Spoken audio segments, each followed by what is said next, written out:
All right, now let's hear it from the people in the room who want to be a union member. Now let's hear it from all the people in the room who think unions are the way to save democracy and fight for a better world. All right, I got to give some shout-outs to AFA-CWA International Vice President Keturah Johnson and International Secretary Treasurer Dante Harris. And all the AFA-CWA members here. And the two women who keep the trains running on time, Taylor Garland and Heather Morse. Thanks is not enough to the incredible Bernie Sanders team. And Union Now is for every worker struggling to form a union, and it wouldn't be here today without the help and inspiration from activists like Richard Bensinger, Faye Gunther, Courtney Laudick, Hamilton Nolan, and Evan Sutton. My name is Sarah Nelson, and I'm president of the Association of Flight Attendants, CWA, and a union flight attendant for 30 years. And my kiddo is right over here. Jade Bohr goes by she, her pronouns.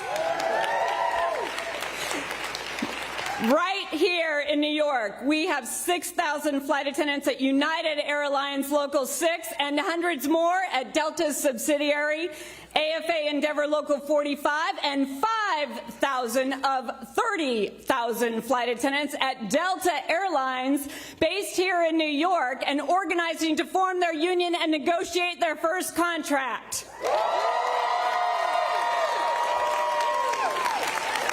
Our union is fighting the greedy two-tiered business model that Delta and other airlines use to pay Endeavor flight attendants. You know, the ones who successfully evacuated 80 people in Toronto after their aircraft crashed and flipped upside down? They pay them 45% less for doing the same job.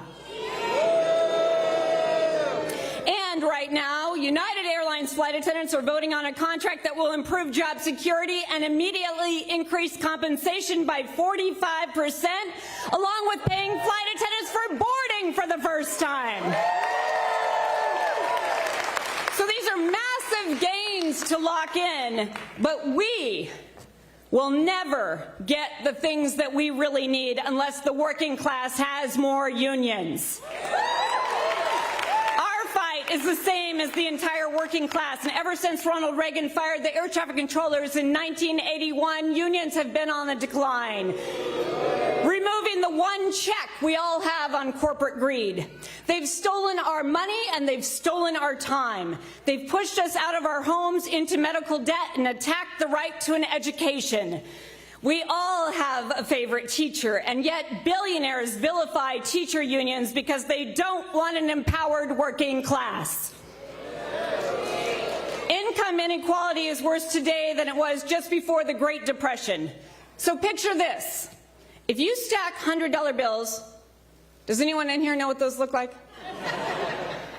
If you stack them high enough to reach one of our flights at 35,000 feet, that's 7 miles in the air, that would only be enough $100 bills to equal 3% of Elon Musk's wealth. These oligarchs are close to choking out our democracy, and they seem to answer to no one.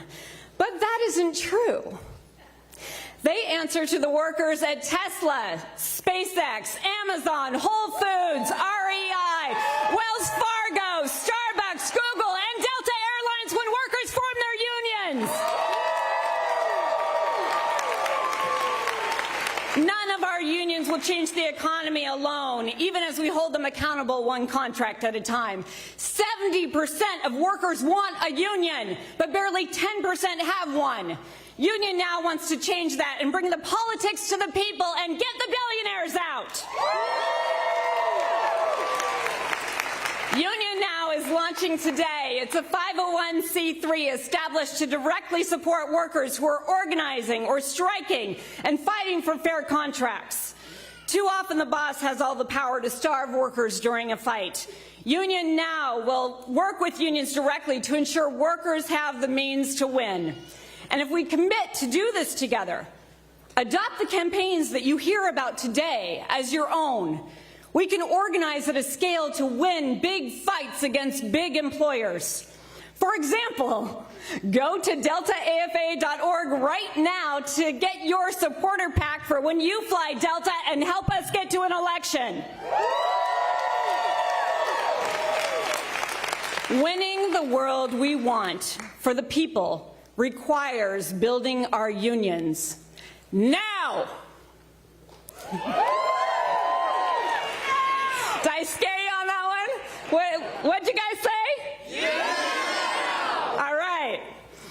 And now, I'm so excited to announce our first speaker, who knows how to organize and build power at scale. He's someone who owns the room with solidarity and smiles because he's fueled by the hearts of the people he represents. And every room he enters, from the family room to the Oval Office, he walks with the power of the people of New York.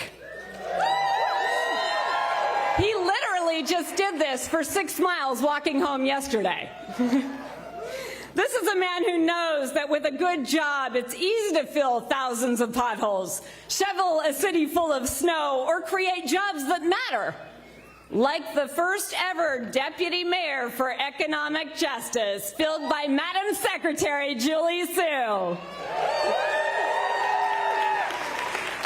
He knows that even as we face tragic loss, we must not only comfort those who grieve, but also act in solidarity to ensure all of us are safe.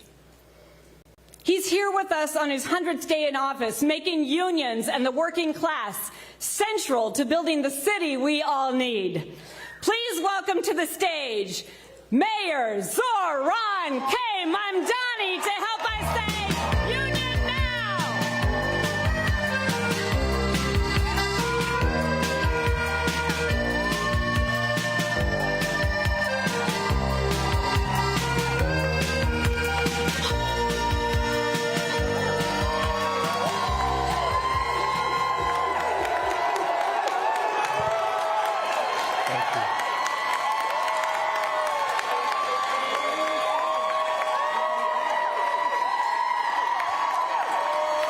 Good afternoon, New York City! Thank you so much, Sarah, for the warm welcome and the incredible work that you are leading. Thank you to Senator Sanders, Brooklyn's prodigal son, for bringing us together today and for setting the example of how to stand steadfast alongside working people for decades. And thank you to each and every one of you, the organizers, the activists, the hardworking men and women of labor, for how hard you work every single day, and for the vision of a better New York City that you have built and sustained day after day, week after week, year after year. This city is many things. It is the global capital of business and technology. It is the home of the best pizza in the world, the best music in the world, the best theater in the world. But above all else, New York City is a union town.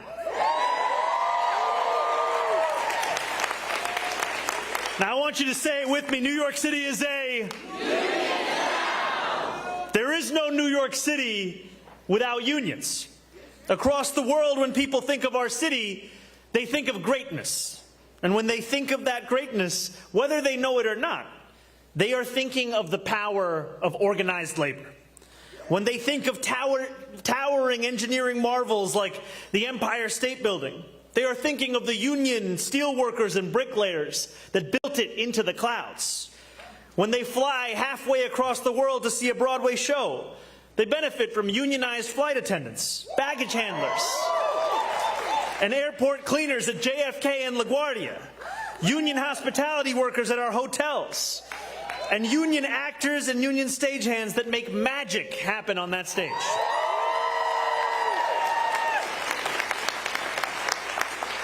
And when they think of a city where greatness is an everyday expectation, they too are thinking of the city workers who power this incredible place that we call home.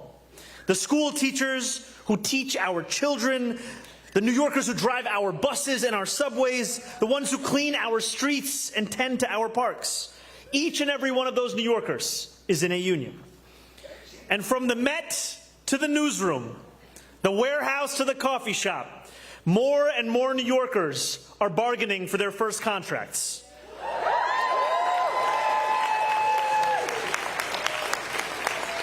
Now, this greatness does not just happen by accident, my friends. It comes when we work hard, when we organize, and when we stand together. And it comes when we build a city that puts working people first. I am proud to stand before you as your mayor of New York City.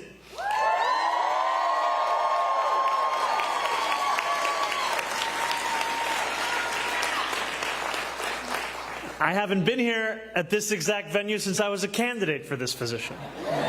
It's lovely to be home with each and every one of you who ensured that I could now stand before you as a leader of our city, but most importantly, as a mayor who stands alongside union workers. Now, we know that so much of the work that organized labor does is through negotiation, better pay, better benefits, better hours. But there is one thing that is non-negotiable. New York City has been, is now, and will forever be a union town.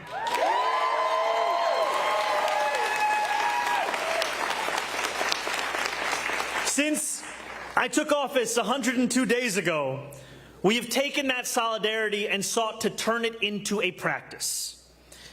Bernie and I stood on the picket line alongside NYSNA nurses on strike because those who look after us when we are at our lowest moments deserve more.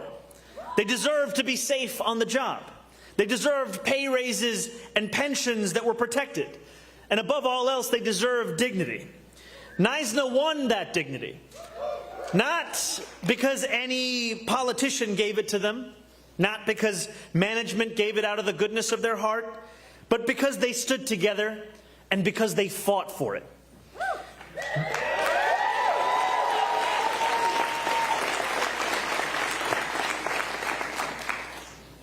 As my friend Assemblywoman Farah Souffrant Forrest would always remind me, closed mouths do not get fed. During the campaign, Bernie and I stood on the picket line with striking Starbucks workers because no contract, no coffee was not just a slogan. It was a demand that working people be treated with respect. That is why I created a deputy mayor for economic justice, whose job it is to make sure that we are using every lever of city government to put workers first. And that is why I put Julie Su,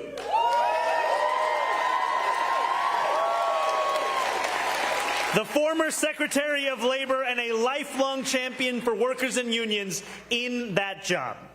Because whether you are organizing a museum or a bar, we have your backs. And it won't just be us. I'm so proud to be here today as we launch Union Now, because when we talk about the importance of taking on the crisis of income inequality, we know that the most effective tool to do so is increasing union density. And I'm so excited at the power and the potential that an organization singularly focused on exactly that will have across this country. Organizing drives and strikes can frankly be lonely work. So Union Now is going to support workers and provide them with more resources. And my administration will stand right alongside them.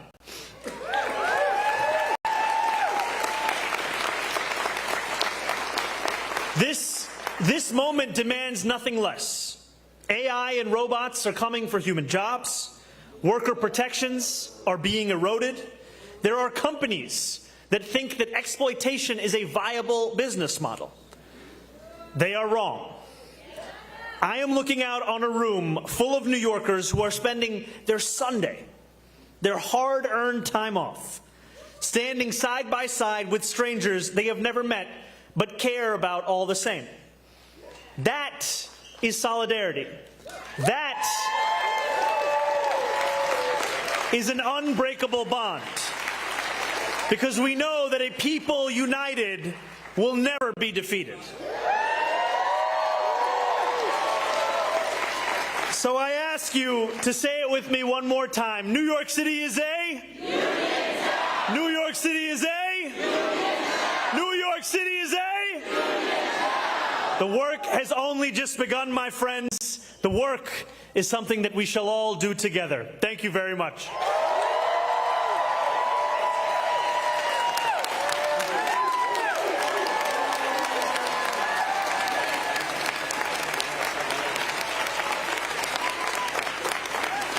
Please welcome to the stage National Coordinating Committee member with Delta AFA, Brittany Norris.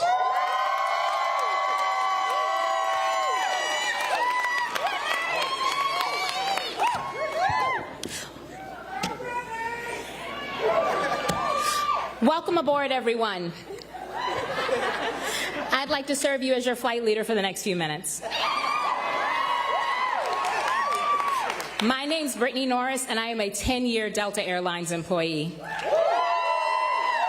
8 of those as a New York-based flight attendant. I am, in fact, a Delta legacy. As a child of Atlanta, growing up, I dreamed of working for one of the big 3. That's Delta Airlines, Coca-Cola, Home Depot. My dad and many of my parents' friends all worked for them. I thought that those establishments were the foundation of the community that we were building in Atlanta. But I was very wrong. Life experience has taught me that we, the employees, are the living, breathing workforce that builds and maintains true community.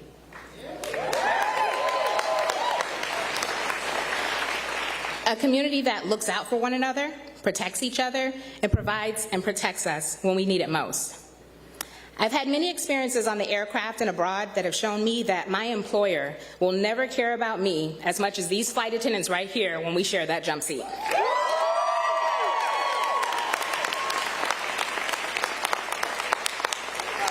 They've done things for me such as giving me safety tips in a new city, helping me get emergency medical equipment while I'm assessing an unconscious passenger on the floor, or even finding me a hotel room when our company has lost me in the system and I'm stranded with no place to sleep.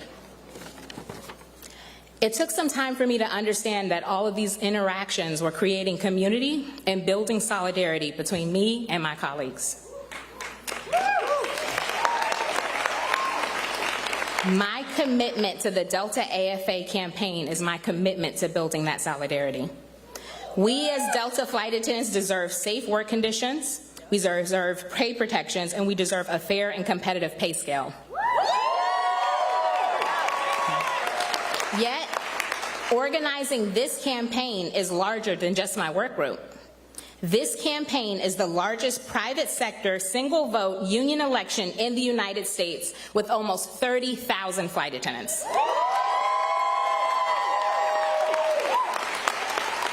This campaign proves that all flight attendants can stand together and fight for what we deserve. This campaign proves we can organize the South.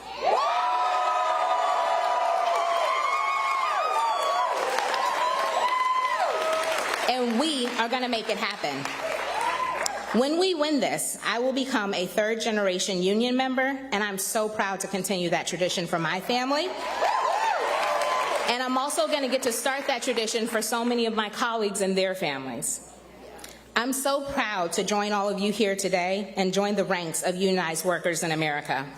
Because as you know, there are more of us than there are them. We can win this together. Labor can win together.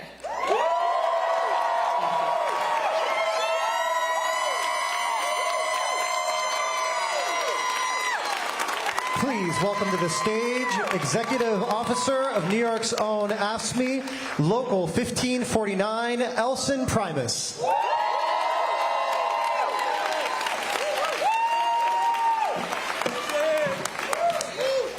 Good afternoon, everybody. Both of my parents were actually members of DC 37 before me, so I was DC 37 before I was born. And long story short, we all know the problems we all face today, but the one for us is we're at a defining moment in which the future of labor is being attacked. Artificial intelligence is already in our workplace. They're making decisions, they're reshaping public service, and they're being rolled out faster than worker protection itself. Technology should empower workers. It should not control us. It should not be shifting any kind of power, and also driven by privatization. We need unions. That's how we all function because of the work that our city workers do together, collectively. That's how New York runs. And skilled workers are being devalued, surveillance is expanding, and the bias systems are being treated as neutral. This is not theoretical, by the way. Right before Thanksgiving, over 30,000 New Yorkers were at risk of losing Medicaid right around the holidays.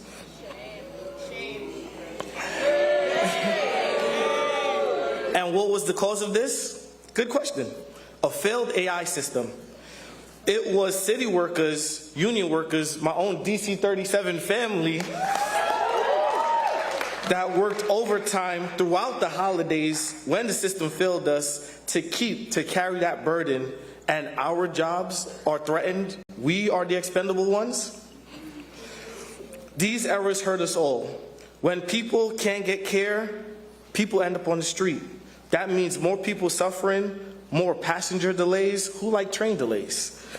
More strain on hospital and EMS workers. In all, we demand AI to be a subject of collective bargaining. That's what we all need.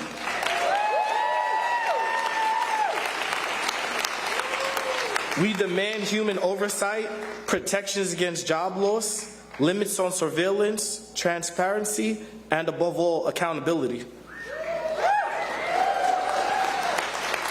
Because this is power, dignity, and public service.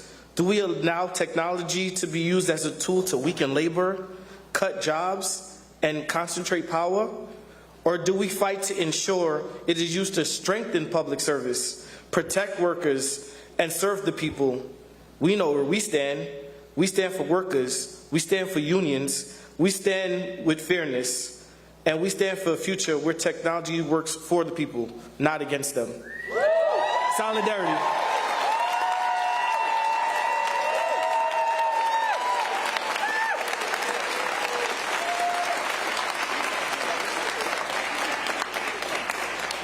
Please welcome to the stage REI National Bargaining Committee with RWDSU, Steve Buckley.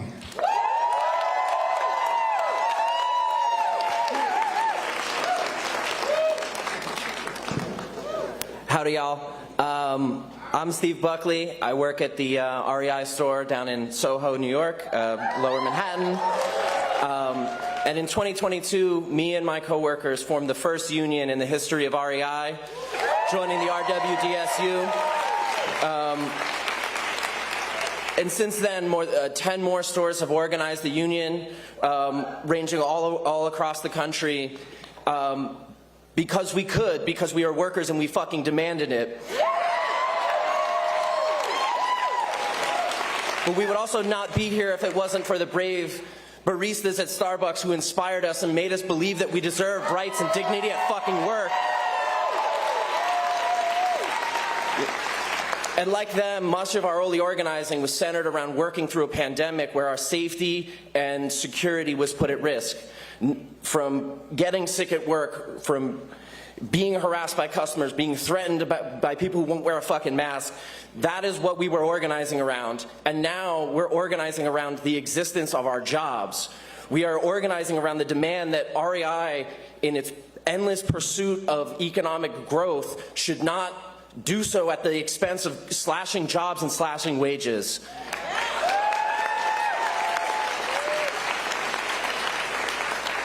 Sorry, my phone keeps going black. But since then, we have experienced a unique type of violence, a constant surveillance and harassment of unionized workers, of union leaders, targeted terminations, mass layoffs with no reason. But we've not stopped organizing. We've not stopped fighting. I am here standing 4 years after we unionized without a first contract.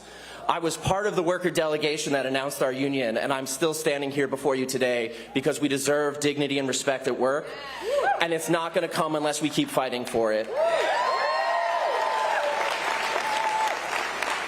And like many of the retail and service workers who've organized over the last few years, we always hear, like, why don't you quit? Why don't you get a new job? Why don't you just move on? This is supposed to be, you know, a short-term thing, or this or that. And to that I say, I am getting a better job. I'm organizing my job to make it less shitty.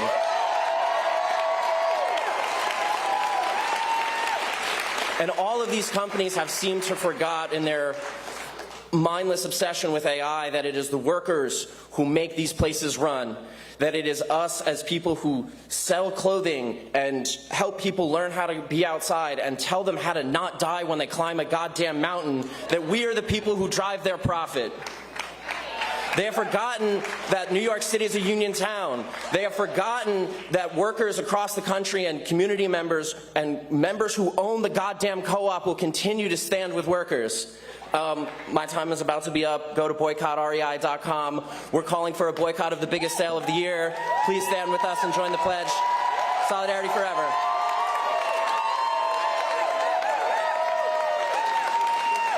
Please put your hands together for AFT President Randy Weingarten.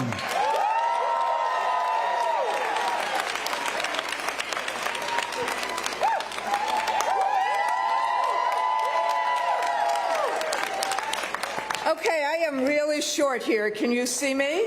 If I oh, look at this. This is what happens when you have a school teacher and a paraprofessional with you. So I am here with two amazing, look, everybody in this room is amazing. You don't clap for yourselves? Come on. You know, and you can tell I'm getting older. Do I read my notes? Do I not?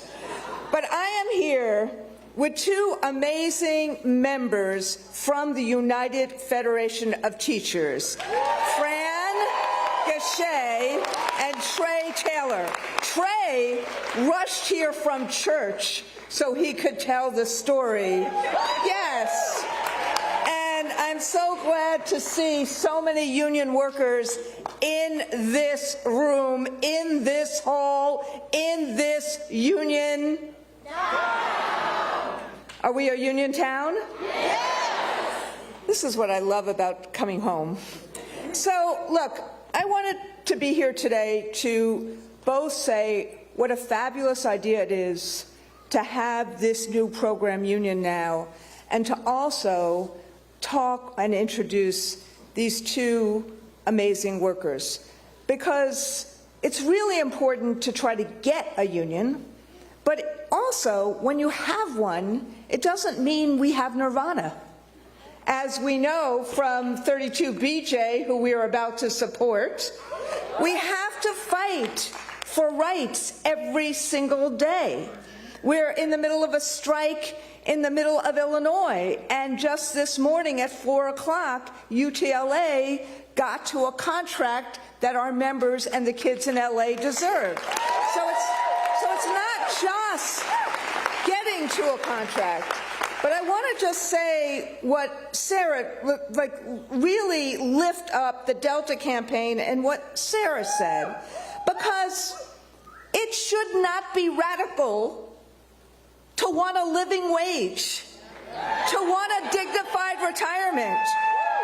None of this is radical. Affordable health care, access to child care, great public schools, making sure we have a decent retirement, a living wage. But the only way that is going to happen is if we have union density across America. And as Sarah said, emblazoned in my face most of the time is the number 9 and 10. Why? Because that is the density that we have right now. 9 to 10%. And yet 70% of Americans want unions. So union now is about how we get there.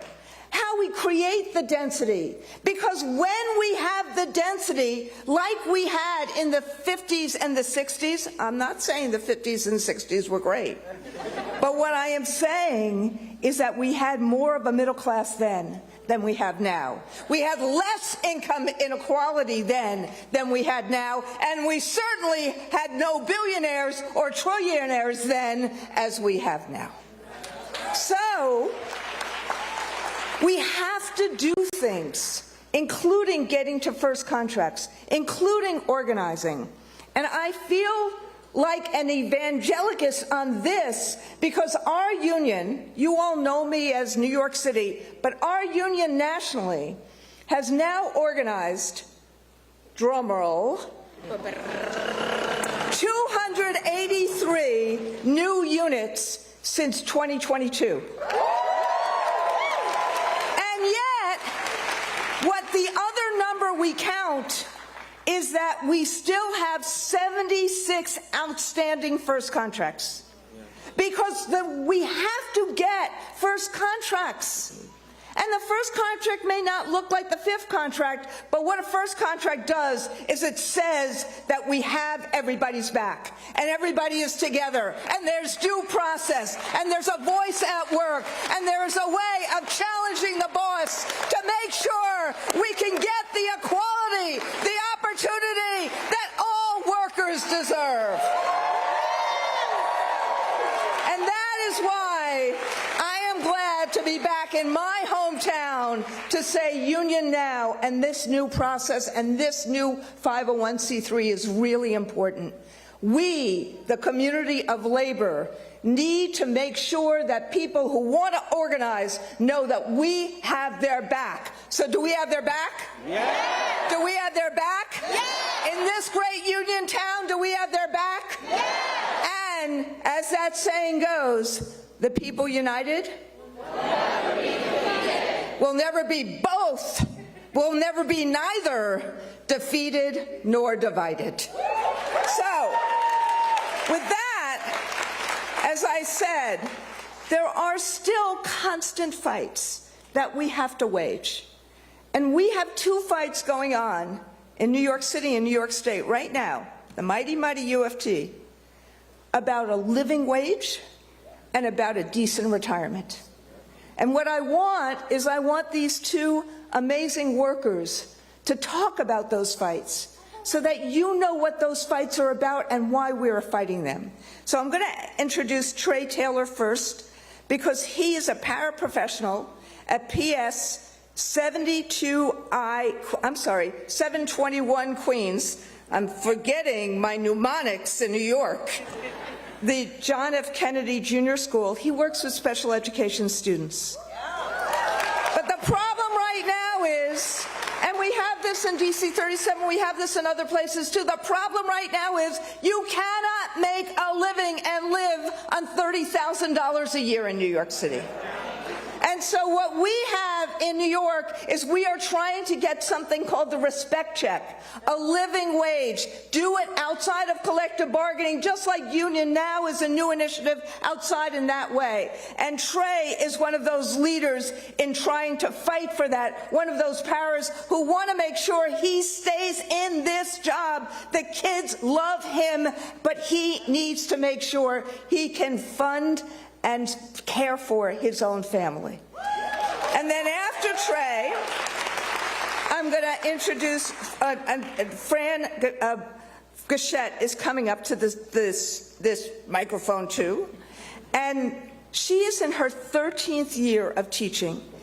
She's a special ed teacher at Walter Reed School in Queens. Now, we got to do a whole lot of things about two-tiered wage scales and two-tiered retirement scales and all of that. But in the city of New York, in the state of New York, the place that has more density and more union than anywhere else in the country, we should not have a two-tiered pension system for younger teachers. Andrew Cuomo, you remember him, gave us that, and we need to change that. And so they are fighting, and they're fighting with DC 37 and so many folks. We are fighting to fix Tier 6 so that we can have a decent pension system. So, with that, my dear friend. I don't need that. I had to move the little step stool, y'all. But how are we feeling today? Make some noise, make some noise. So when I say we will fight, I want you to repeat back to me, we will win. We will, when we fight, we will win. When we fight, we will win. All right, so as Randy Weingarten, our amazing president of AFT, did say, I am a paraprofessional representative representing and working out of P721Q, John F. Kennedy Jr. School located in Elmhurst, Queens. Yeah, where Queens at? Queens get the money. All right? And so as a paraprofessional, we are the backbone of our classrooms. Yet we are often treated like an afterthought when it comes to compensation. So today we are not just asking for a luxury, but we are asking for a lifeline. In this economy, where the cost of living continues to rise and basic needs are becoming harder, somebody say harder. Thank you. They are becoming very much so harder to meet. $10,000 respect check is not excessive, but it is essential. Paraprofessionals show up every day to support students with great needs, academically, emotionally, psychologically, physically, just to name a few. They are translators in instruction, stabilizers in crisis situations, and often the consistent presence that our students rely on to feel safe, to feel seen, and to feel secure. But let's be brutally honest. Love does not pay the bills. Amen? Love does not pay the bills. Compensation does not cover rent. Dedication does not put food on the table. When paraprofessionals are underpaid, we are forced to leave the very roles that we are called to.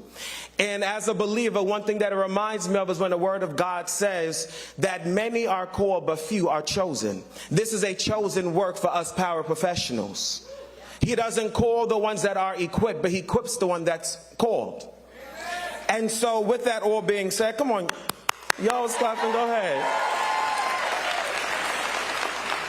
But when we, the paraprofessionals, are underpaid, we are forced to leave these very roles. And our city students across this great city, these classrooms right now, without the support of the paraprofessional, students desperately need, it gets them to a place of deficiency. It gets them to a place of now where we understand that our students are disserviced. To deny a paraprofessional fair compensation is to deny students the full support system that they yearn for, that they need, that they rely on, that they depend on. Think about the time when you found yourself depending on your mother or your father. That's how our students depend on the paraprofessional. A $10,000 respect check says that we see you, we value you, and we understand your work, and it is important. Not only is it important, but it is indispensable. If we truly care about our students, then we must care for those who care for them every single day. So this is not extra.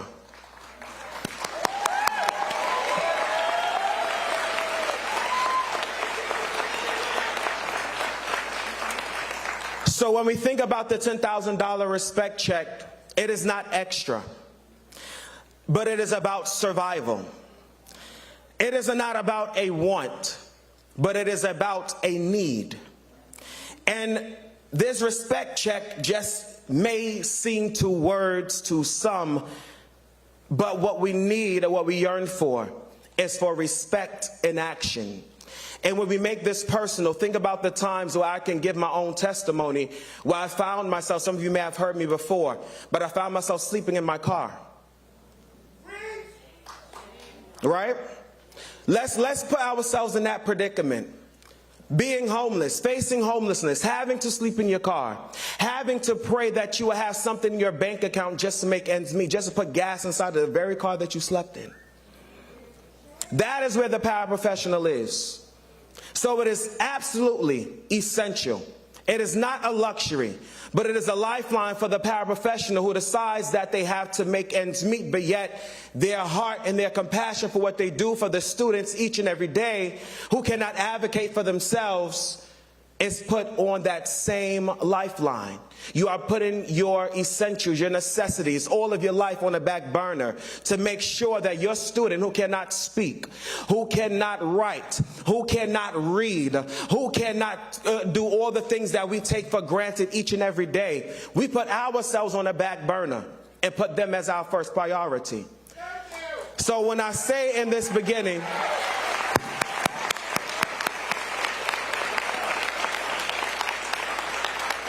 and in my closing, I want you all to repeat after me one more time. When we fight, when we fight, we're in this together. And one thing that you will walk away with on today, look at everybody inside of this room. Look to your left and look to your right.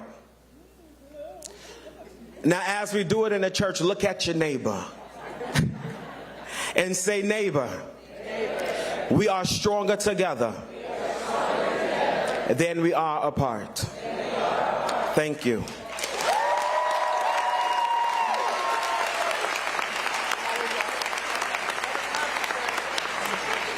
All right, I am short. Forget you. Yeah, I am short. Proud of it. So, good afternoon. Yes, the short girls. My name is Francisca Gachet, Fran. I'm a special ed teacher at PS9, the Walter Reed School in Queens, also a District 75 school. Thank you. This is my 13th year, as Randy stated. I currently teach science and activities of daily living skills to students in grades K through 5 with severe special needs. So these are students with autism, who are emotionally disturbed, with multiple disabilities. These are students on feeding tubes. These are students this is their last chance. These are students who cannot be in your everyday community schools.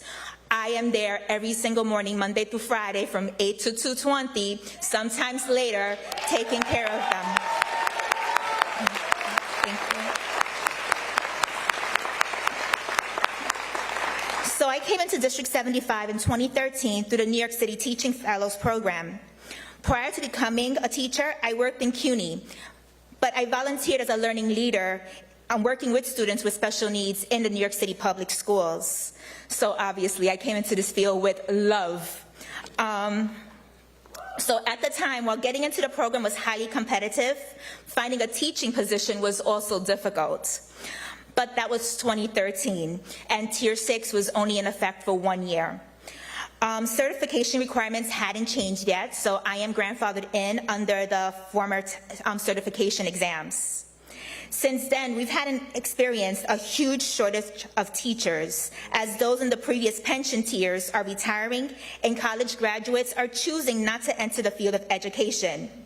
A field that, despite the level of education required and the intense process to become certified in New York State, we're one of the hardest states to become certified in. Our field is highly devalued. You see it all the times in the news. We are constantly looked down upon. Despite the work we do, teachers, and especially public school teachers throughout this country, are constantly looked down upon. There's no profession that exists without some kind of schooling provided by a teacher. Hello. Tier 6 is an example of how public school teachers are being devalued. Not only is it difficult to become a teacher in this state and the work highly demanded, we are told we have to work longer. We have to pay more into our pensions if we want to consider retiring comfortably. The burnout in our profession is real, and still we're expected to work over 40 years in the same capacity if we want to retire with our full benefits. Paraprofessionals coming in at 18 are working 43 years and up. Is it no wonder that less people are entering the field? And who benefits from this? Not our students, when there's not enough qualified teachers and staff members to educate them. Not taxpayers, who are paying the high salaries of teachers who have to stay till 63 at their highest paid salaries. and not communities who rely on us to provide their children with education and to provide all of you with an education in order to get into the fields that you are in right now. Everybody is here because of a teacher. We deserve the same respect.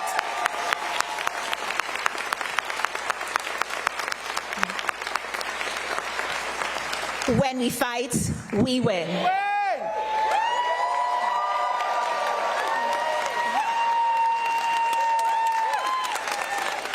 Please welcome to the stage 39-year member of SEIU 32BJ, Artist Brown.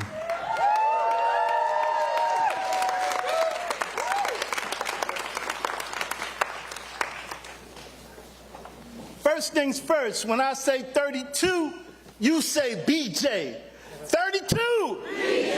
32! BJ. 32! BJ. We don't play.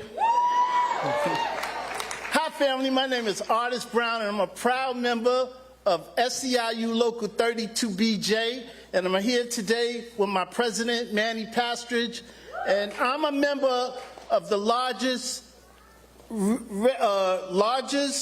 realty union in the country.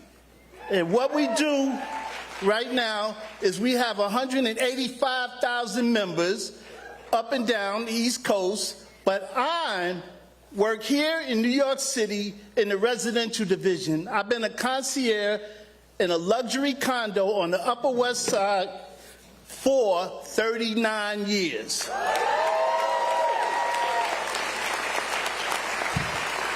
And we're in the biggest fight right now for our contract. I also sit on the bargaining committee, and I'm sitting across the table with billionaire building owners fighting for a new contract, and they want us to give back our health care premium. They want to mess with our wages. We're not having none of that, right? We're not having that. Come on. That's right. You are not putting your hands in our pockets. And as I sit across the table from them, and like I said, I'm a concierge in a luxury condominium right here on Central Park West, and I see the sales going up.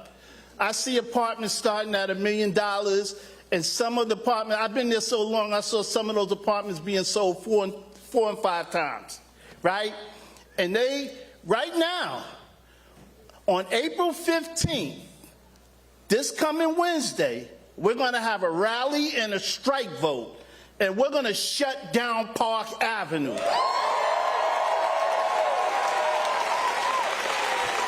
That's right. We're going to shut down Park Avenue, and we're going to have a strike vote. And there's 34,000 members in the residential division. And if we vote to strike on midnight, April 20th, we will walk off the job.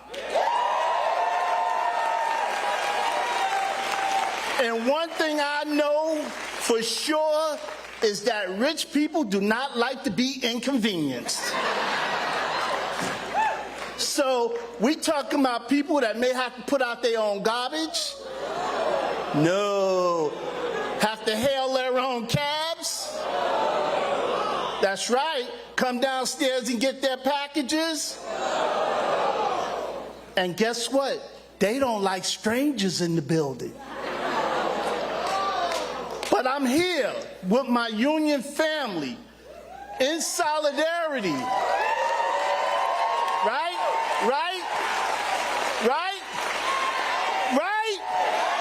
Right? We here to fight. We here to send a message. We here to let them know, like our mayor said, New York is a union town. Right? Right? So I want to thank everyone for being here. I want to thank unions for giving me the opportunity to speak on behalf of my union, 32 BJ. Again, when I say 32, you say BJ. 32. BJ. 32. BJ. We don't play. Please welcome to the stage Jerome Sloss and Connor Spence, who are organizing for dignity at Amazon.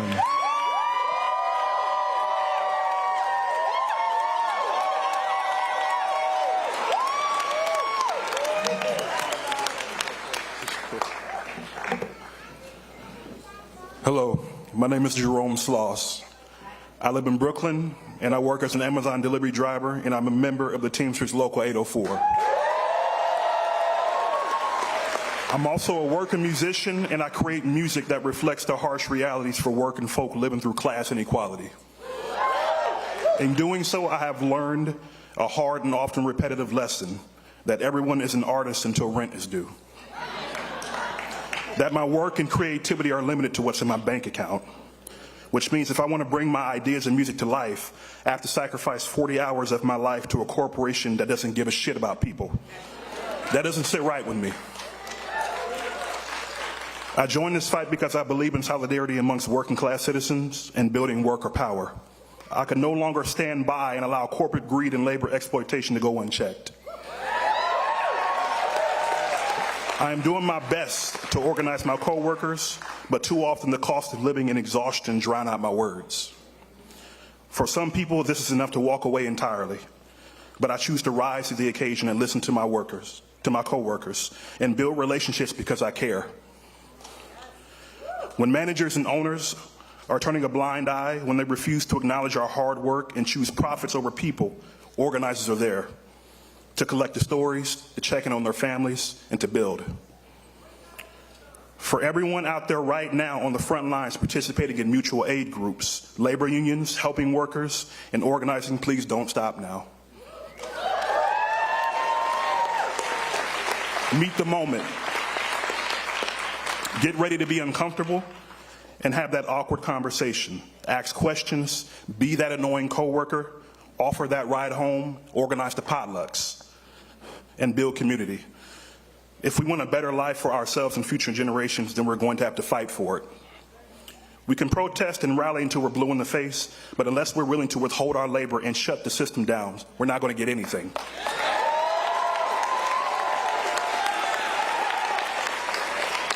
The organizing that we're launching today is to provide direct funds to workers to help make sure that they can stay involved in organizing work or strikes. Teamsters have a saying, when workers fight, we win. Join us because there's always more work to be done. And thank you for your time.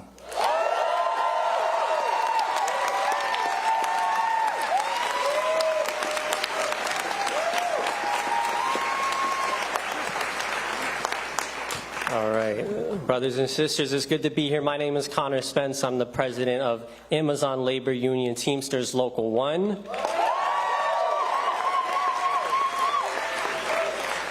And as you may know, our union picked a fight with Amazon, and we are now more than 4 years into that fight.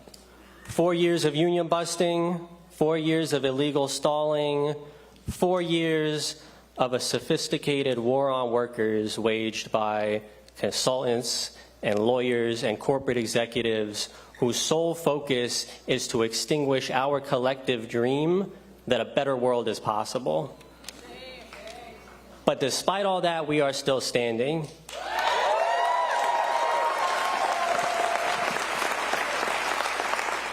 And we're still standing for 2 reasons. Number one, because of the support and the solidarity that we have received from many of you and our allies in this movement, people who have volunteered, people who have donated, people who came out and stood on the picket line with us, with our workers in the blistering cold. We would not be where we are now without that support.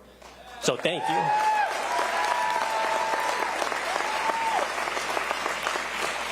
But secondly, and very importantly, it's the courage of our worker leaders that is keeping this fight alive. Every union, every day in this movement, there are workers who are putting it all on the line at great cost to themselves in defiance of an employer whose main weapon is futility and isolation and despair. We have some of our members here today. They're behind me. Some of them in the audience. They're wearing yellow vests. I want you all to know who it is that you are standing with. These are the people that are keeping the flame alive. They are doing the slow, painful work of building a collective movement. Leaders like, I'm just going to give you one example, our sister Novelette. She is, oh, she's right there. Novelette is a full-time Amazon worker. Novelette commutes 2.5 hours to work each way. She is a single mother. She's in school earning her degree, and she shows up every single day as a committed leader in this fight.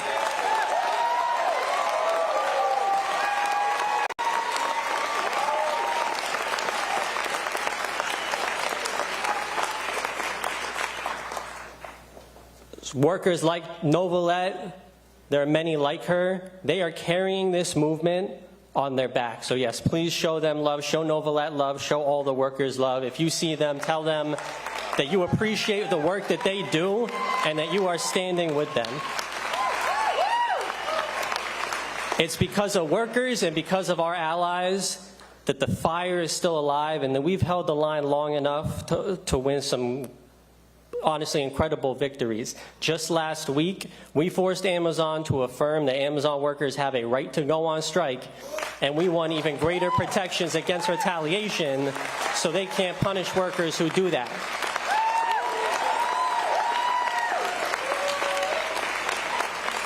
And then the very next day, on the 4-year anniversary of our union,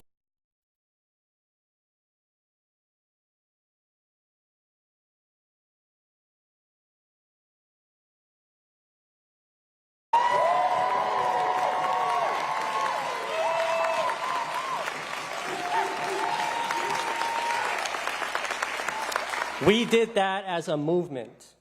So brothers and sisters, while this fight is far from over, know that we are making progress. None of it would be possible without each other. So when we win, and I believe that we will win, it will be because we fought together. It will be because we supported one another. It'll be because we understood that even when our struggles are not the same, they are connected. This is our fight. And if you are ready to take it on with us, then say it with me. I believe that we will win. I believe that we will win. I believe that we will win. I believe that we will win. I believe that we will win. Thank you.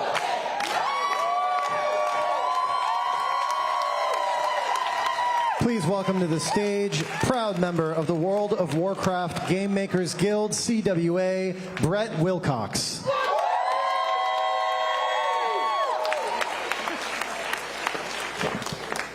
This is awesome. Holy crap. Good afternoon, New York City! My name is Brett Wilcox. I am a proud member of the Communications Workers of America, Local 9510, all the way from Orange County, California, and I am a worker of the World of Warcraft video game franchise. When I joined Blizzard Entertainment nearly 5 years ago, unionization was spoken of only in whispers in our office hallways.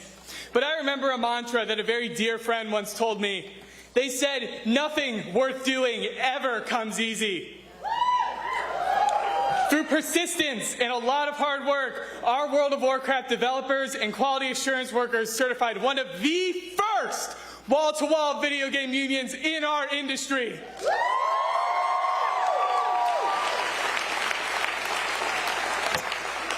Now, a full-fledged movement is taking the games and tech industries by storm. Over 4,000 Microsoft workers are now union represented. Yeah. Alphabet Workers Union, CWA, became the first union open to all employees and contractors across Alphabet's wide-reaching tech. And just last year, workers formed an industry-wide video game union that now includes worker power from those who are freelance and those impacted by the industry's devastating layoffs.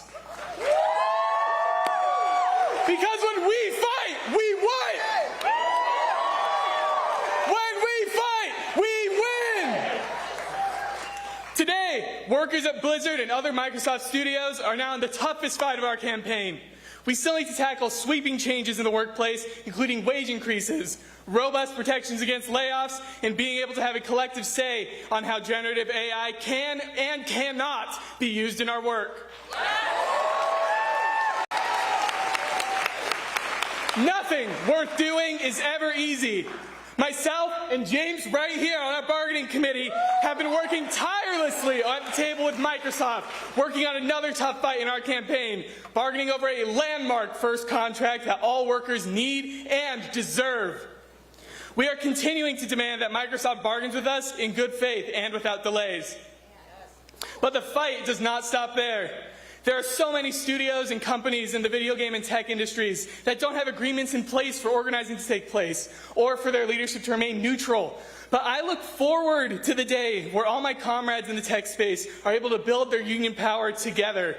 Because every worker deserves a place that respects, protects, and dignifies them.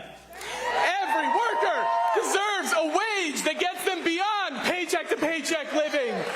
Every worker deserves a bright future together.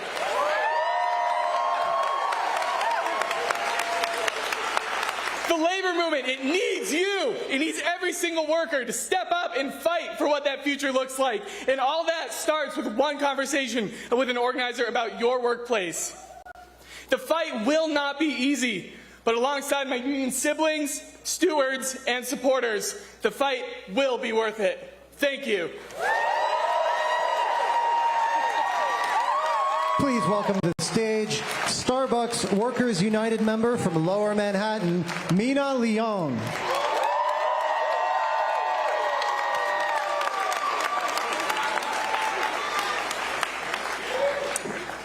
My name is Mina, and I'm a Starbucks barista fighting for a first union contract. Before I worked at Starbucks, I was at Chipotle under then CEO Brian Niccol. We were understaffed, underpaid, and overworked. But I remember hearing about this new Starbucks workers union. It felt like every week more baristas were joining, and it gave me hope that things could be better. Now, in 2025, I started working at Starbucks under our CEO, Brian Niccol.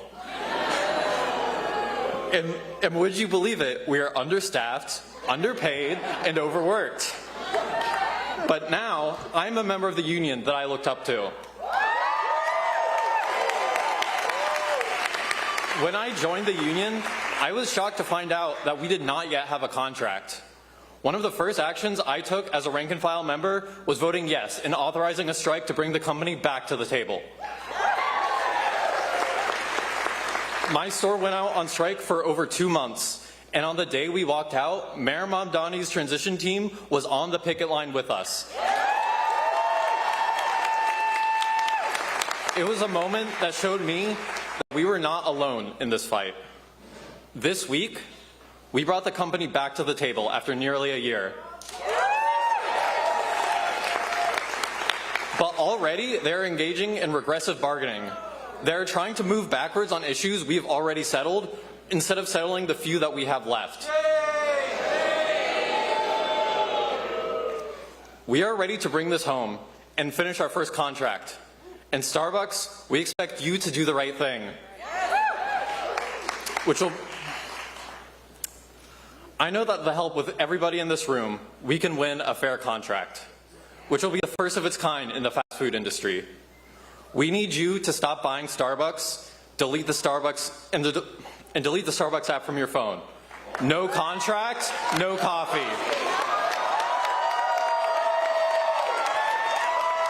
Please welcome to the stage Sarah David, Vice President of the Writers Guild of America East, and Tala Rahman, a shop steward with the New York Times Tech Guild.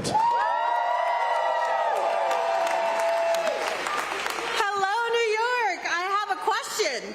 When workers' rights are under attack, what do we do? Stand up, fight back. When workers' rights are under attack, what do we do? Stand up, fight back. Thank you. My name is Sarah. I'm so honored to be here as a Filipino immigrant from Queens, New York, as Queens, as a former journalist at Vice and as a member of the Writers Guild of America East. And I'm especially honored because actually Bernie Sanders was the first ever person I ever canvassed for right here in my home city 10 years ago. His campaign inspired me to unionize my newsroom, and in the decades since, we've seen workers transform digital media from a non-unionized industry to an organized one. We've seen workers, we've seen workers force union-busting giants like Hearst to the bargaining table and to their knees. And our fight continues today as media faces two major threats: billionaires buying news organizations, and AI taking editorial control.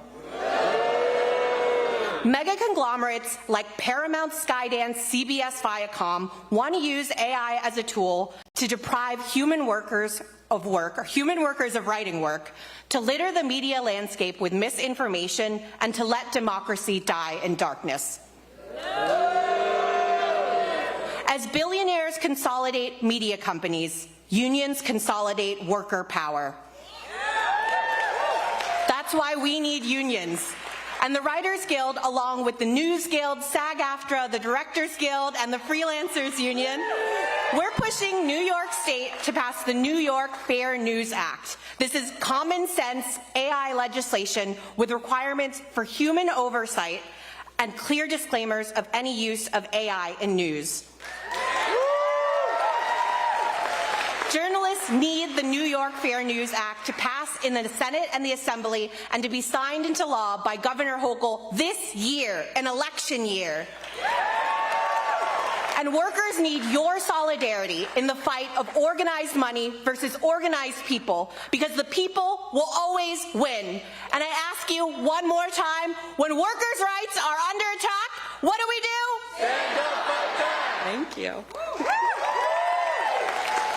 Good afternoon, everyone. My name is Tala, and I'm part of the Times Tech Guild at the News Guild Local 31003. 10 years ago, Bernie came to my hometown of the Boogie Down Bronx to campaign when no major politician would. Back when we were still being sold the idea of big tech for the public good. That we have control over our time through innovation and the gig economy. Today, we see the ugly truth. Our lives are made unaffordable because the products of our work have been captured by tech oligarchs. You have families working multiple gig jobs to make food on the table, while Elon Musk is set to become the first trillionaire. Now we see what these same tech bosses want with AI to mean with our labor. Through increased workloads, heightened surveillance, and mass layoffs. But despite relentless union busting, we've seen workers in media and tech unite, fight, and win. Through picket lines at the New York Times that Zohran attended before he was mayor. Through strikes over AI guardrails like we see at ProPublica. The message is clear. The only way to take back power that big tech has over our lives is through worker control of what we build and how we build it. In the face of fascism, when workers do not have a voice, technology will continue to be built to terrorize our communities at home through ICE and overseas through endless wars. That's why in our unions and tech workers coalition, we must organize and build labor power across the sector. From warehouses to cafeterias, from data labelers to delivery drivers, through solidarity and collective action. We bring democracy into our workplace and to our society. So when I say when we fight, we win. When we fight, we win. When we fight, we win. Thank you. Please welcome to the stage a proud member of the Wells Fargo Workers United CWA, Dom Arena.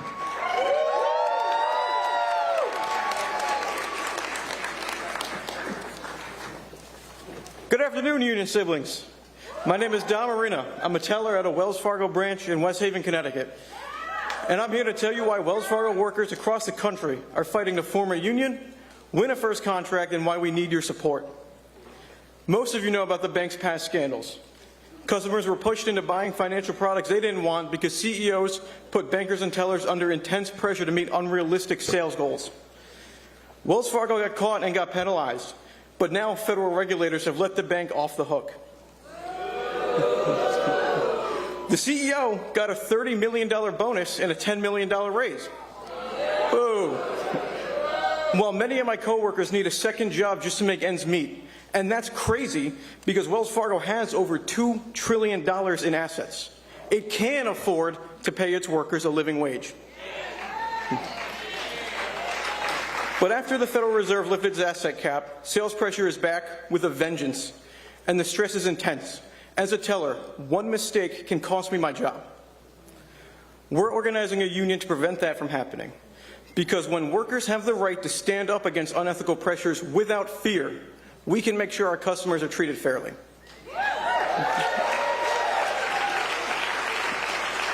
Now, Wells Fargo has their union busting tactics down to a science, but we've achieved the impossible. So far, we've won 29 union elections.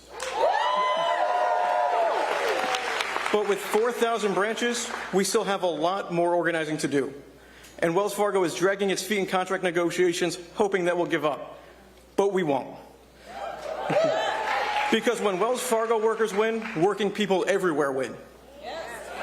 With your support, we can get Wells Fargo to agree to a fair union contract that will help us to finally make the bank a better place for ourselves, our families, our communities, and our customers. Thank you.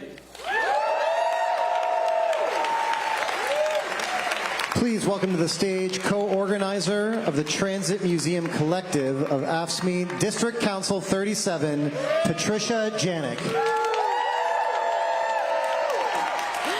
Hi, good afternoon. My name is Patricia. I'm an organizer with the New York Transit Museum Collective and a new member of District Council 37. Last summer, my colleagues and I started talking about issues we were having at work, feeling undervalued and underpaid while management often made decisions that affected us without our input. We care deeply about the work that we do, connecting visitors to the history and impact of public transit, an industry that itself has a rich labor history and is maintained today by tens of thousands of unionized employees in New York City. Like the transit employees who knew they were stronger together, we demanded the dignity and respect we deserve by organizing a union. As both part-time and full-time workers across departments, we broke down silos and built a strong community of workers who are invested in each other's well-being. As my co-organizer, Ava Dennis, says, organizing is about becoming friends with your coworkers and building trust. Without community, what is even the point?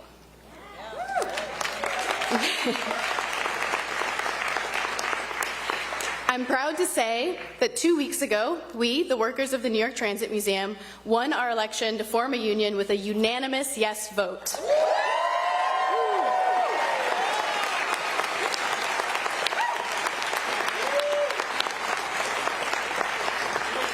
We joined thousands of unionized cultural workers across New York City who are represented by DC 37. Our victory is part of a growing movement to organize workers in the cultural sector. Here in New York and across the country, tens of thousands of cultural workers have unionized through AFSCME Cultural Workers United. When management initially denied our request for voluntary recognition, we demanded that our voices be heard. We filed for an election with the NLRB, launched our public campaign on social media and a petition with signatures from 1,000 members of our community, and spent our weekends passing out flyers to visitors outside the museum. Thank you to our union siblings, including many people in this room, who stood with us and supported our campaign. Our story shows that when workers come together, we have real power. But we recognize that our rights are continuously being threatened by this administration and by the anti-union billionaire class. We need elected leaders in Congress, at the state capitol, and in City Hall who will stand up for workers and fight alongside us to protect our right to collectively bargain. We also need workers like you all to talk to your coworkers and stand up to your bosses, because we have the power.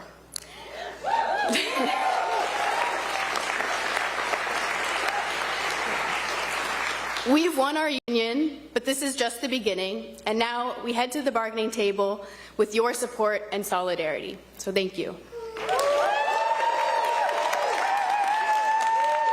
Please welcome to the stage a bargaining committee member of Contract Faculty United UAW at New York University, Elizabeth Fay. Hi, everybody. At NYU, where I teach, half the full-time faculty have tenure. The other half are professors like me.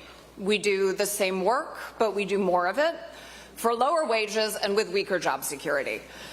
My siblings in the UAW and the auto industry might call us Tier 2 professors. The tiers below us, part-time faculty and graduate teaching assistants, unionized decades ago. But full-time faculty at private universities in the U.S. have weak to non-existent collective bargaining rights. We started organizing our union in 2017, and it took us 7 long years to get our bosses to agree to a voluntary recognition election outside the NLRB, which we won in a landslide in 2024. Then they slow-walked us for 17 months of negotiations. However, this February, more of us voted to authorize a strike than had voted in our union election 2 years earlier. A month later, when they still hadn't agreed to fair terms, we walked out of our classrooms and onto some of the longest picket lines our campus has seen in decades. 39 hours later, we had a tentative agreement. We won the highest minimum salaries in the country, raises for everyone in our union, support for our careers and families, real job security, and academic freedom protections.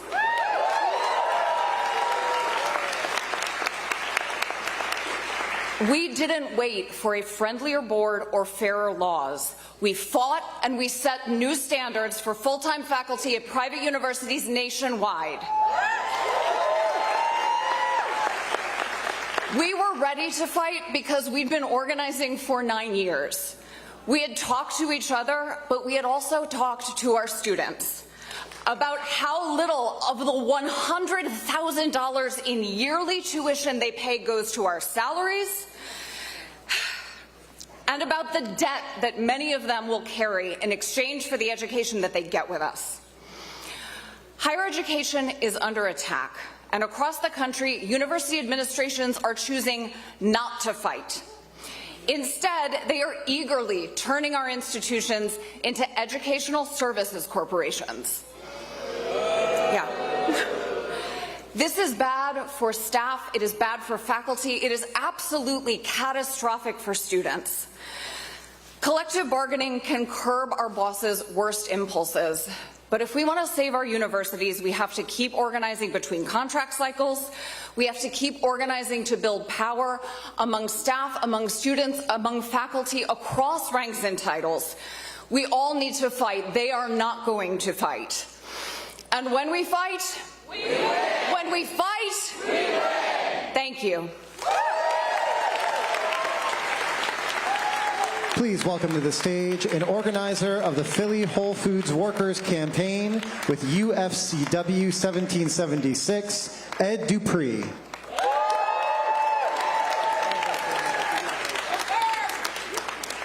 Go Birds, I heard that one. Go Birds. What's good, y'all? My name's Edward Dupree. I'm a Whole Foods worker. I've been with the company for 10 years. And, I began working there in 2016. At Whole Foods, back then, there were profit-sharing incentives, reasonable health care for all workers, and we actually felt passion about the work that we did. But a lot of that changed when Amazon bought Whole Foods. Corporate micromanaging, a shrinking workforce, and higher workloads became the norm. The pandemic only put those changes into overdrive.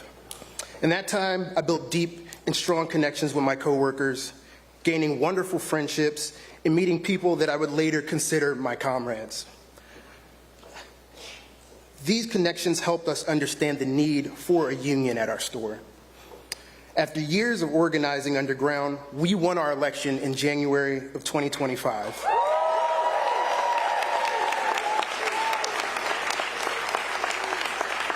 That's the first Whole Foods to unionize under Amazon's ownership. Now, while we are still in the process of fighting Amazon for a contract, it's given us an understanding of the power workers stand to gain from a union. It's the ownership of our labor that is the empowerment that so many are seeking in our current political moment. A union is the lab of democracy for the working class, and as it's a tool for economic gains, it's also a tool against fascism.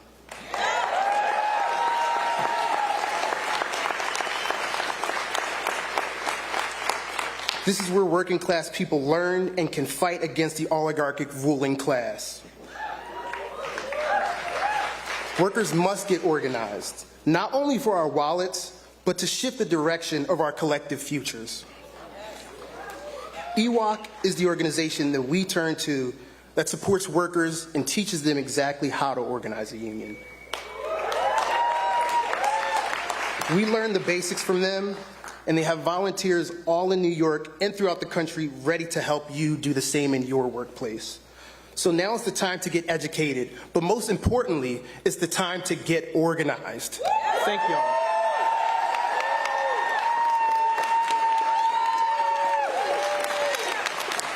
Please fasten your seatbelts and welcome back to the stage, Sarah Nelson.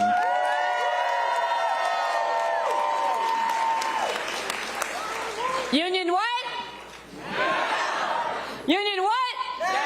Right on. So since we're here together at this union meeting, I think it's important that we shout out a couple other campaigns. First of all, TSA workers went for over a month without pay, and through our solidarity, we forced them to get some back pay, but their next paycheck is not certain. So we say, ice out, pay TSA. Ice out, pay TSA. Ice out, pay TSA. They're trying to demoralize workers to privatize everything. Same thing with our post office. For our postal workers and our letter carriers, we say, U.S. mail is not for sale. U.S. mail is not for sale. U.S. mail is not for sale. U.S. mail is not for sale. And for our hotel workers right here in New York City, whose contracts are going to expire right in the middle of the World Cup, we say to the New York City hotel industry, we've got their backs. We've got their backs. All right, go to supporthotelworkers.com to learn more about their fight, and always ask for daily cleaning in your hotel room. Leave a tip and check fairhotel.org before you book your hotel room. Now listen, everything good that we have is because people fought and died for our rights. And social justice is directly tied to economic justice. On Dr. King's last night alive in Memphis, he told the crowd of striking sanitation workers that he had been to the mountaintop.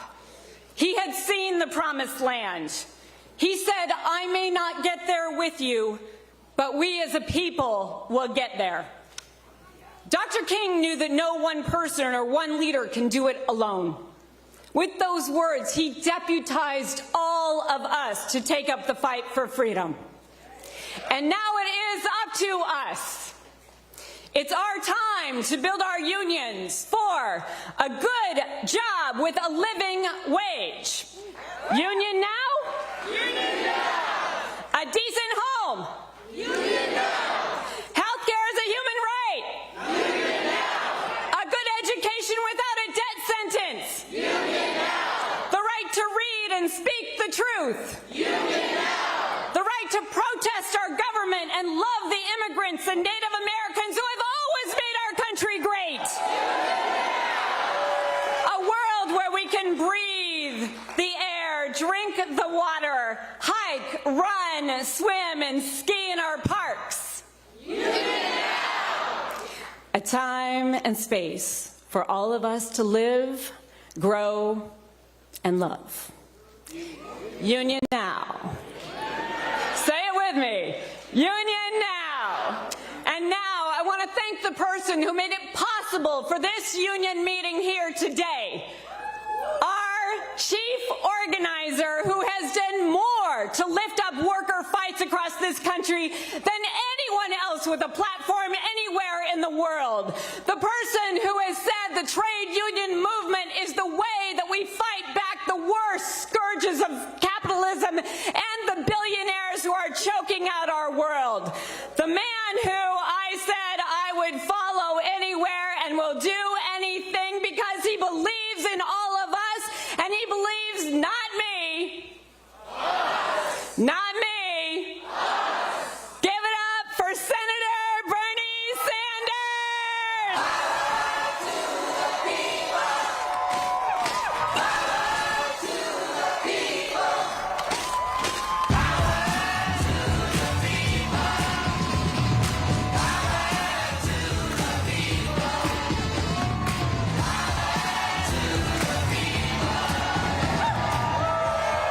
Thank you.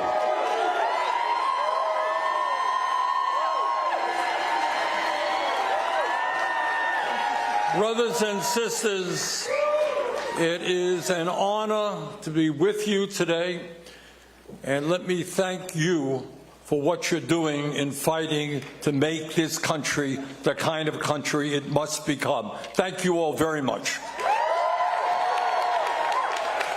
And let me thank my dear friend Sarah Nelson for helping to organize this meeting.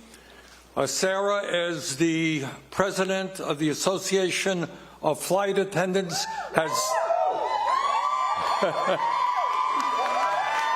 has stood up to corporate greed every day and understands the meaning of solidarity. Sarah, thanks for all that you're doing.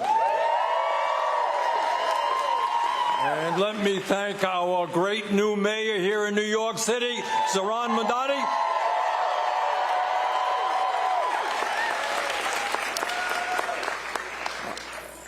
The main point that I want to make to all of you is a very, very simple point, and many of you know it already.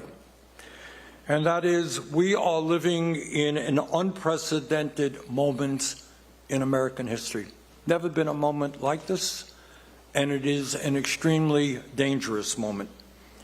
And if the working class of this country is going to survive, a class that my wife Jane and I proudly come from, if the middle class of this country is going to survive, we must understand that status quo politics and status quo economics is no longer good enough.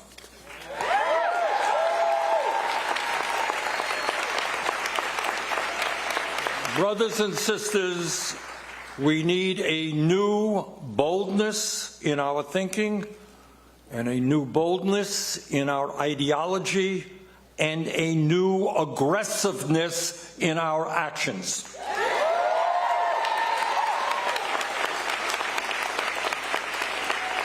And that's not just rhetoric. Let me tell you why I say this. It's absolutely important that all of us here and every American understand that in the ruling class of this country today, there is an extraordinary level of arrogance and cruelty. Got to understand that. In many ways, these guys believe, like the monarchs, and I'm not exaggerating, like the monarchs of the 19th century, they believe that they have the divine right to rule. I think you don't agree with that. Together, brothers and sisters, we need to take them on, and together we're going to defeat them.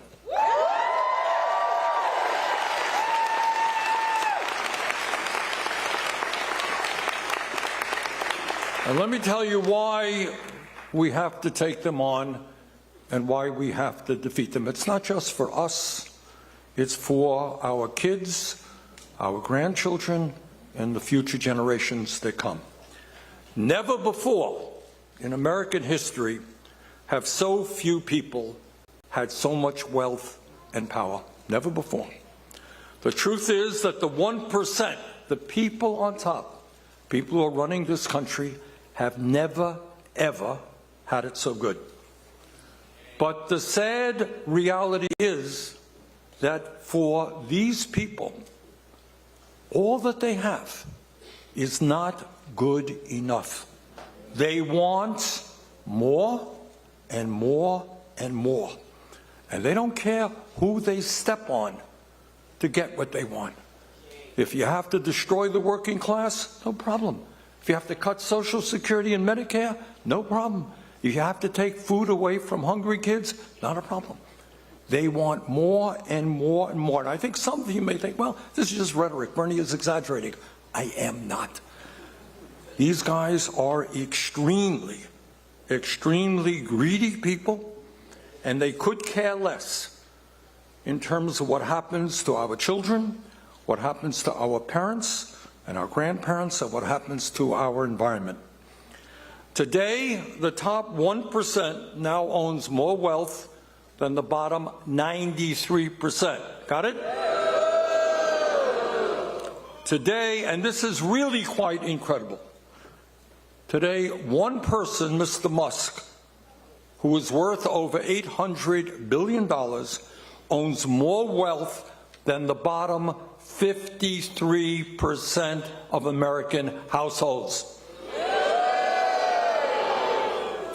One man today owns more wealth than the bottom 53% of American households. And that inequality is getting worse. Last year alone, after receiving the largest tax break in history from Donald Trump, 938 billionaires, fewer than 1,000 people in America, became $1.5 trillion richer. 938 people became $1.5 trillion richer.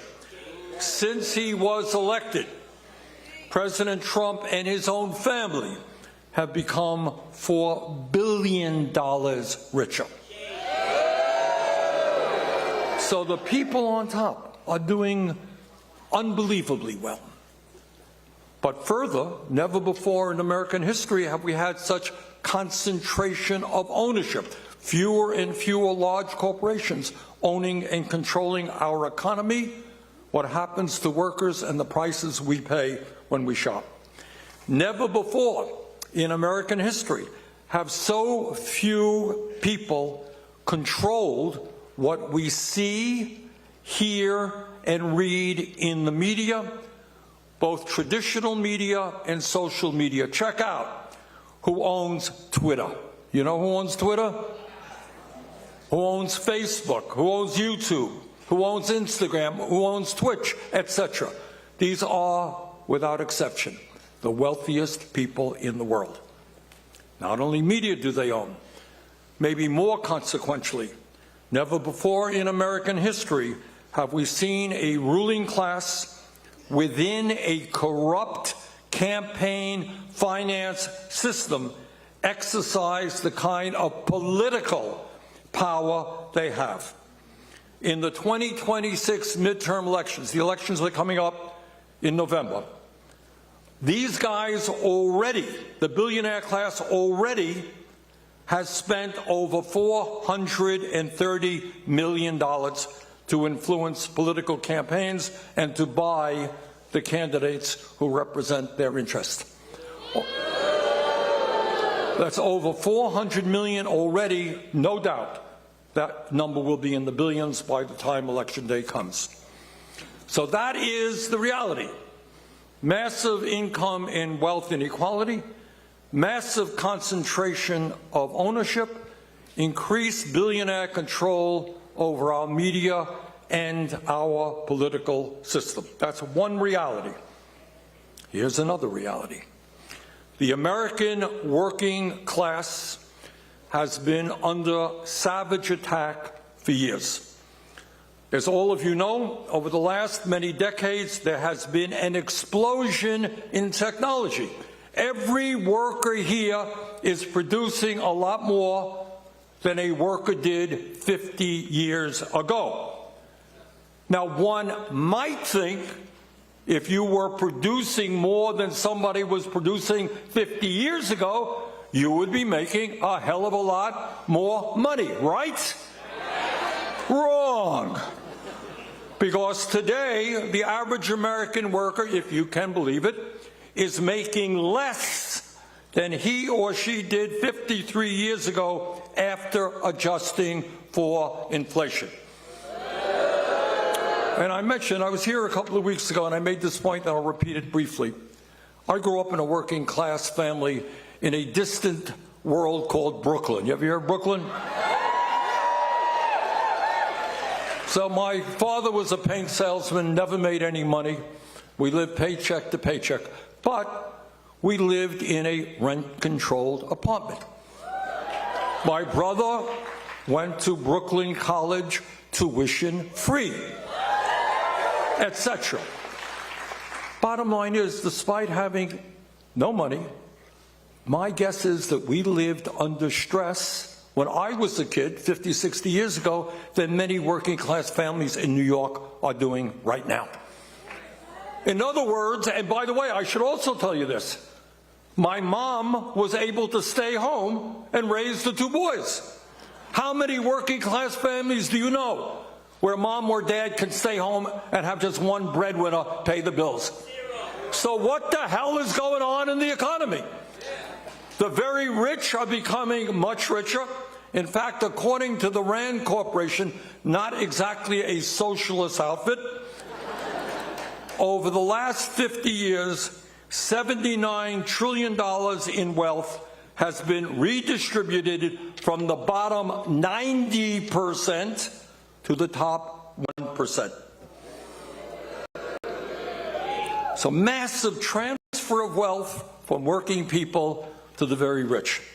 Meanwhile, today, 60%, and I got to say this over and over again, Europeans come into my office in Washington, they have not a clue. They have not a clue what's going on with the American economy. 60% of our people today are living paycheck to paycheck. And I do not have to explain to anybody in this room what living paycheck to paycheck is about. It means that every week people are struggling to pay the outrageous cost of housing, struggling to pay their health care bills, prescription drugs, groceries, child care, and other basic necessities. Nearly half of older workers in America, if you can believe it, these are people who have worked their entire lives, have nothing saved for retirement. Think about it. Richest country in the world. Man, woman working 40, 50 years doing hard work. They get 60 years of age, they got nothing in the bank for retirement. Over 20% of our seniors are trying to live on $15,000 a year or less in the richest country in the history of the world. We are the only major nation not to guarantee health care for all as a human right. And the result of that is that 85 million Americans are uninsured or underinsured. Over 500,000 people go bankrupt every year. Whole lots of people get diagnosed with cancer. And you know what happens? Many of them lose their homes or deplete all of their life savings because they were diagnosed with a very difficult disease to treat. In America today, our life expectancy, how long we live, is lower than all other industrialized countries. And listen to this. If you are working class in America, you will live 6 years shorter life than if you are rich. And you know why? Why is that? What's the one word? No? What's the word? Why do working class people live shorter lives than the rich? You got it. Struggling every day to take care of your family, wondering how you're going to feed your kids or pay the rent. What happens if your car breaks down? You know what that does to your body? We had a hearing on this in Washington. Doctors describe it as the physiology of poverty. Wrecks your body, wrecks your mind. That's what's going on in America today. And let me tell you this, that unless we fundamentally transform our economic and political systems, the worst is yet to come. The oligarchs, people like Musk, Bezos, Zuckerberg, Ellison, Thiel, and others, are pushing artificial intelligence, AI, and robotics extremely aggressively. They are putting combined many, many hundreds of billions of dollars into research, development, and implementation. What is their goal? Why are they spending hundreds and hundreds of billions of dollars on AI and robotics? I'm sorry to say you're right. All right? What's the goal? And it's not complicated. Their goal is to eliminate workers. You buy a robot, nobody knows exactly what it will cost, maybe $20,000, $30,000 to buy a robot. That robot does not get a salary, does not get a vacation, does not get health care, does not get benefits, and that robot works 24 hours a day. And you get all of that for maybe $30,000. That is why they are pushing robotics and AI. It will significantly increase corporate profits. Elon Musk, who is, among other things, a notorious union buster, is converting Tesla, as you may know, into a company that manufactures robots, and he wants to produce 1 million robots a year. And Musk has said, and I quote, Elon Musk, quote, AI and robots will replace all jobs, working will be optional, end quote. That's Musk, not just Musk. Not content with trying to replace the 600,000 workers in his Amazon warehouses, I know we've heard from some of them this afternoon, he wants to replace those men and women with robots. Jeff Bezos, the fourth richest man alive, is seeking to raise $100 billion. And you know what he wants to do with that money? He wants to automate factories in America and around the world. And what that means, basically, if Bezos gets his way, there will likely be very few, if any, manufacturing or warehouse jobs left in the country. Let me give you another example. Last month, I was out in San Francisco, and I drove in a Waymo. Anybody ever drive in a Waymo, something like that? Okay, it's a driverless car, drives very nicely. They are all over San Francisco and many other cities around the country. And driverless companies, car companies, are expanding very, very rapidly. In Texas right now, there are driverless 18-wheeler trucks on the highway. So what do you think is going to happen to cab drivers and Uber drivers and truck drivers and bus drivers and all of those many, many millions of workers who are now involved in transportation? If Bezos and his friends get their way, they will be out on the street. That's what will happen to them. Unless we stop it, it could happen fairly soon. But it is not just blue-collar jobs that are at risk of being destroyed by AI and robotics. Jim Farley, who is the CEO of Ford, has predicted that AI will eliminate, quote, literally half of all white-collar jobs in the U.S. within the next decade, end of quote. Dario Amodei, the CEO of Anthropic, predicted that, quote, AI could displace half of all entry-level white-collar jobs in the next 1 to 5 years, end of quote. All right. That is what the oligarchs are pushing. So what do we do about it? And this is maybe the most important point that I want to make. We must stop believing that we are powerless.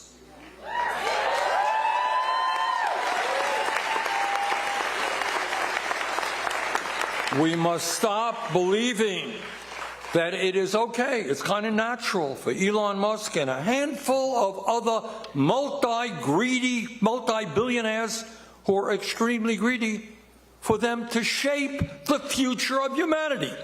We do not give them the right to do that.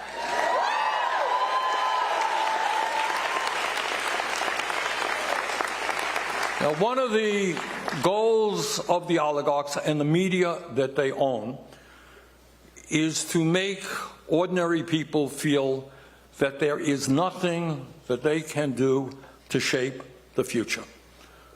What the Musks of the world tell people is, we got the money, we got the power, we own the politics, we own the media. What are you going to do about it?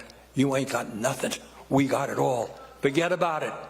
And what we are here today to say to Mr. Musk and his friends, go to hell. We have the power. We're going to use it.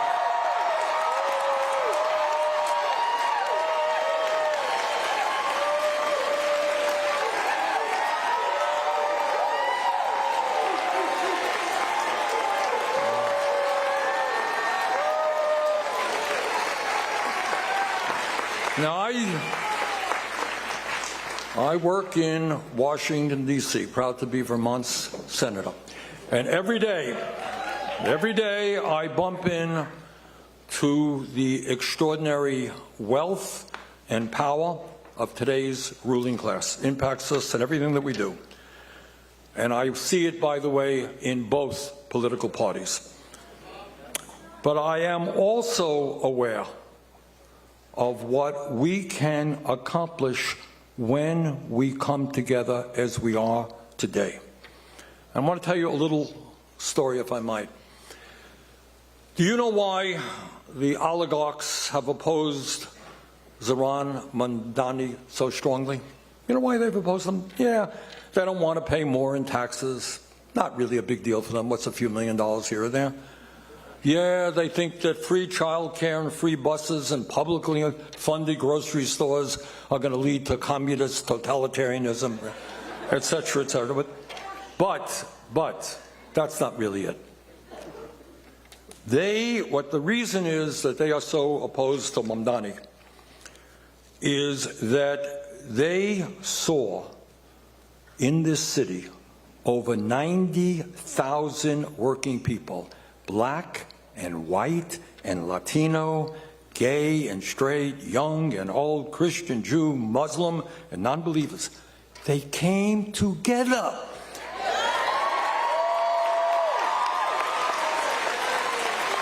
They came together to knock on doors and to elect a mayor and a government that represents working people, not the oligarchs.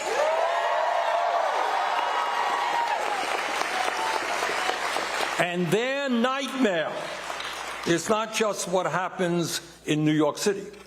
It is the fear that working people all over our country will do exactly the same.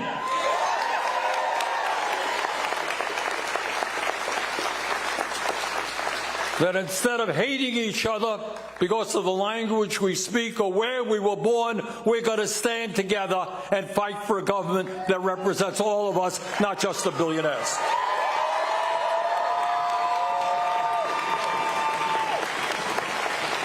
So what you have done here in New York City is the beginning of their nightmare, and we got to make that nightmare come into a reality.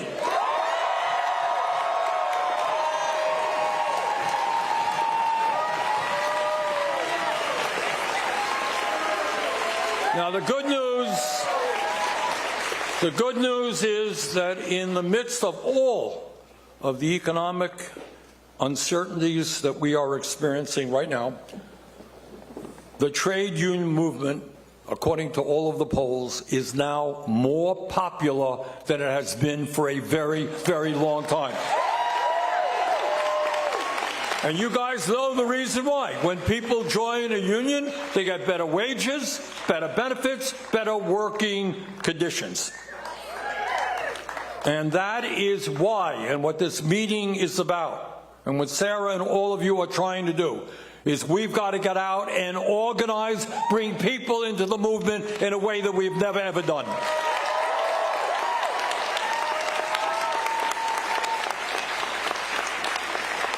But it is not only the absolute need to rebuild the trade union movement in America, we need to rebuild the political system as well.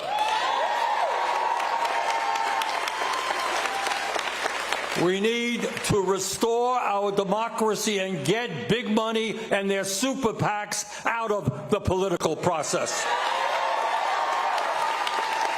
And that means overturning that disastrous Citizens United Supreme Court decision. And if the Democratic Party wants our support, it must become a party of the working class, not of corporate America.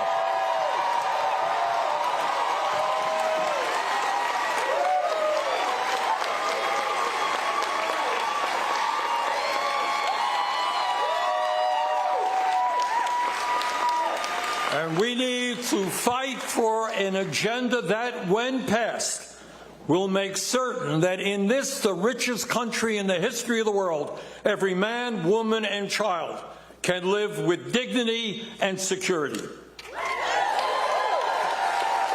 And the agenda is not complicated.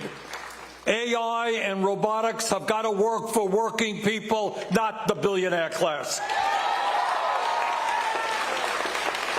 We have got to join every other major country on earth and guarantee health care as a human right, not a luxury.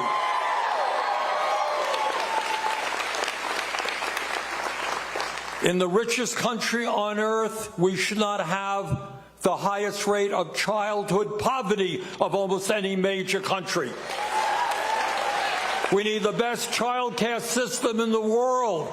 And right here in New York City, I know the mayor is moving forward with free child care. That's what we got to do all over the country. We need the best educated workforce in the world. Higher education should be tuition free at public colleges and universities. We need to raise the minimum wage to a living wage. And when senior citizens retire after a lifetime of work, they should be able to live in security and in dignity.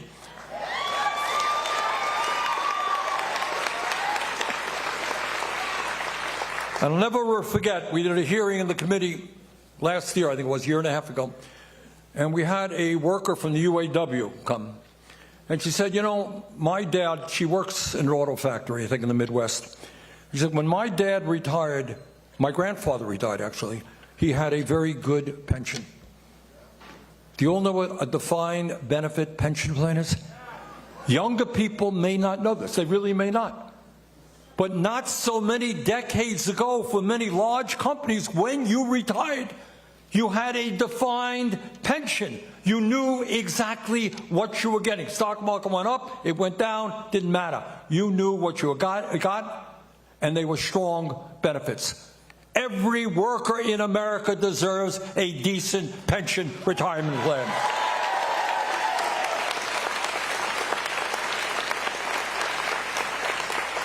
And it goes without saying that we need to pass legislation like the PRO Act, which makes it easier for workers to organize and join unions. So, brothers and sisters, let me conclude the way I began. This is literally an unprecedented and dangerous moment in American history. If Trump and his fellow oligarchs get their way, we will be living in a society where fewer and fewer people have more and more wealth and more power, where democracy will be undermined, where workers will be thrown out on the street with no recourse. That is not the America we want for ourselves or for our kids. So the good news is, if we stand together and we not let Trump and his friends divide us up, when we stand together and fight for a government that works for all of us, there is nothing that we cannot accomplish. Let's do it. Thank you.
Watch our special edition of America's Book Club, C-SPAN's bold original series.